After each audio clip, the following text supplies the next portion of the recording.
Welcome back to another episode of 5 a.m. Theology. One of the things that I love about reading the Bible chronologically, Rose, is how we get the full picture of Israel and Judah's kings all at once, because what's said about them in First and Second Kings is then followed right up with, First and Second Chronicles. And one of the kings that we read about this week was Uzziah, who's also known as Azariah. Yeah, I like that too. I think that's really a great way to read it. And he's mentioned twice in Second Kings in chapters 14 and 15. And then Second Chronicles 26 gives us a longer and more detailed version of his life.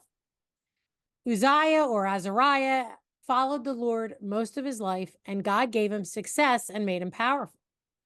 However, as you know, Chris, later in life, he became proud and it led to his destruction. Pride leads to destruction almost every time. Yep.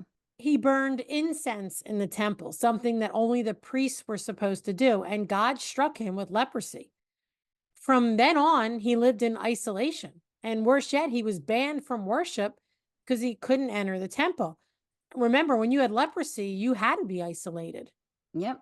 You were an outcast, and it was a picture of being unclean. Hmm. But that's where his son Jotham comes in. We don't get a huge account of the things that Jotham did in his life, but a couple of things stuck out to me as I read about him this year, and I hadn't really noticed them before. First, he seems to be a humble man. While his father was living in isolation because of his leprosy, Jotham, and I'm quoting here from 2 Kings 15, verse 5, we're told that Jotham was over the household, governing the people of the land.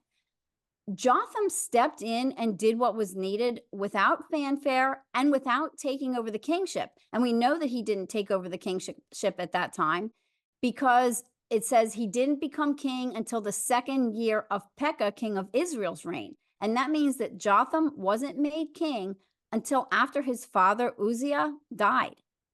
Even though he was doing the job when his father no longer could, he didn't demand the kingship. He just stepped in and did what needed done. Jotham was 25 years old when he took the throne, and a lot of people he was ruling over were worshiping pagan gods. But in 2 Kings 15:34, it says Jotham did what was right in the eyes of the Lord. Like you said, Chris, we're not told a lot about his life, but some of the things he did were fix the temple gate, strengthen the wall of Jerusalem. He built cities and forts and towers throughout the land, and he defeated the country's enemies, putting them under tribute, which brought in money because it means they had to pay him money. So he did a lot. He did, yeah. 2 Chronicles 27, verse 6 says this about him. So Jotham became mighty because he ordered his ways before the Lord his God. King Jotham seems to be the type of man that just kept doing the next right thing, ordering his steps before the Lord. And Rose, it struck me when I was reading it this year that that is such a simple concept.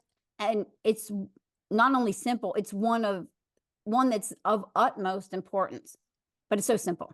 Yeah, you're right. And we've talked about it before. On No Trash, Just Truth, we talked about it when we did the book of Micah, and we talked about it when we interviewed Aaron Coates. Just keep doing the next right thing. And it doesn't mean that King Jotham didn't have problems along the way or he didn't have to deal with hard stuff at times. But from what's said about him in scripture, he had one focus, doing the next right thing that was right in the eyes of the Lord. Chris, we call this episode KISS, which stands for Keep It Simple, Stupid, because keeping this one simple thing in mind simplifies life. And the stupid part is probably more directed at me than all of you listening. Yeah. There are several other verses that go along with this whole idea, and I'll just give you a few, or we'll just give you a few.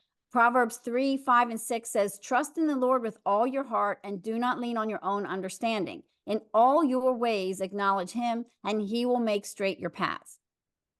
Proverbs 16:3, commit your work to the Lord and your plans will be established. And one more, especially for times when it seems like we're fighting against evil. Psalm 37, verses 3 to 6 says, trust in the Lord and do good. Dwell in the land and cultivate faithfulness. Delight yourself in the Lord, and he will give you the desires of your heart. Commit your way to the Lord. Trust in him, and he will do it. He will bring forth your righteousness like the dawn, your justice like the noonday sun. That whole psalm, Psalm 37, is a great one anytime that we are discouraged because it seems like evil is winning. But the message is, it's still the same, is stay focused on the Lord and follow his ways. It's simple but profound. Keep it simple. And that's a good place to end for today. Have a blessed morning, everyone.